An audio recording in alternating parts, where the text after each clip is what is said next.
오늘 우리에게 주신 하나님의 말씀은 마태복음 25장 7절에서 10절의 말씀입니다.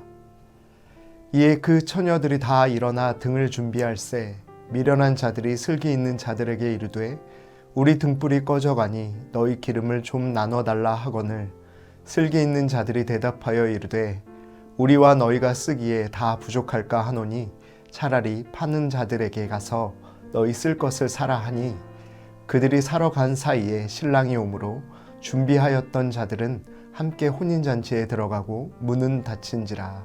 아멘. 마태복음 25장은 종말의 때, 즉 그리스도의 재림의 때에 우리 믿는 성도들이 어떤 자세로 살아야 하는지에 대해 세 가지 비유로 말씀합니다.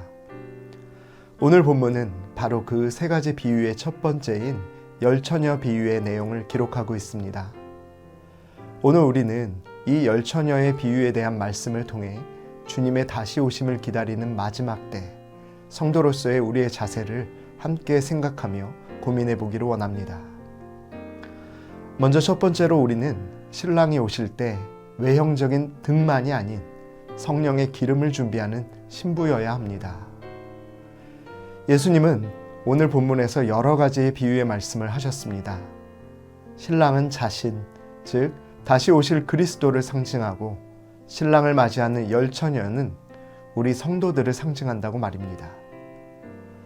또한 예수님은 이 마지막 때에 자신을 맞이할 성도 중 어떤 이가 기쁨의 혼인잔치에 들어가는 슬기로운 처녀가 될지, 또 어떤 이는 이에서 배제되는 미련한 처녀일지에 대해서도 말씀하셨습니다.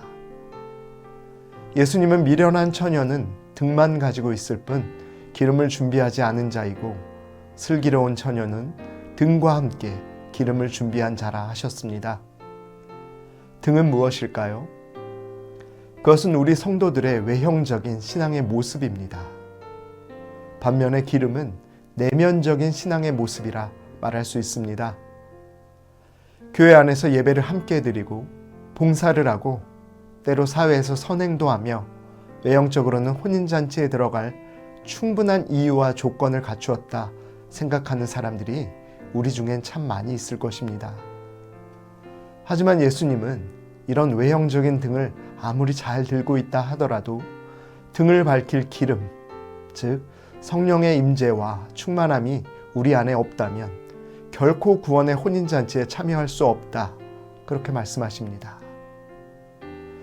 두 번째로 우리는 구원이 오직 주님과 우리 사이의 지극히 개인적인 문제임을 깨달아야 합니다.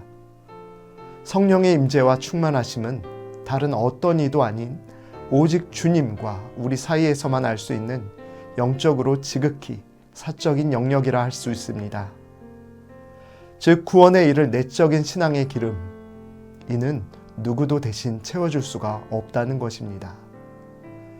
신앙이 좋은 부모가 대신 자녀를 위해서, 또 훌륭한 배우자의 신앙이 다른 배우자의 구원을 이룰 수 없는 것입니다. 사랑하는 성도 여러분, 오늘 주신 말씀처럼 우리는 우리 스스로 먼저 성령의 기름이 충분한가를 매 순간 점검해야 합니다. 또한 우리 주변에 사랑하는 사람들의 등불이 꺼져가고 있지는 않은지도 살펴야 합니다. 우리가 이 기름을 결코 그들과 나눌 수 없음을 깨달아 그들을 때론 재촉하기도 해야 합니다. 우리가 그렇게 해야 할 이유는 지금 우리는 언제 주님이 다시 오실지 모르는 마지막 때를 살고 있기 때문입니다. 우리 모두 이 마지막 때에 우리 신랑 되시는 예수 그리스도와 함께 그 구원의 혼인잔치에 기쁨으로 참여하게 되는 주님이 칭찬하시는 슬기로운 다섯 처녀와 같은 삶을 살아가게 되기를 간절히 소원합니다. 기도하시겠습니다. 주님의 다시 오심을 기다리는 마지막 때에 성령님과의 교제의 기름이 끊이지 않는 삶 살게 하옵소서.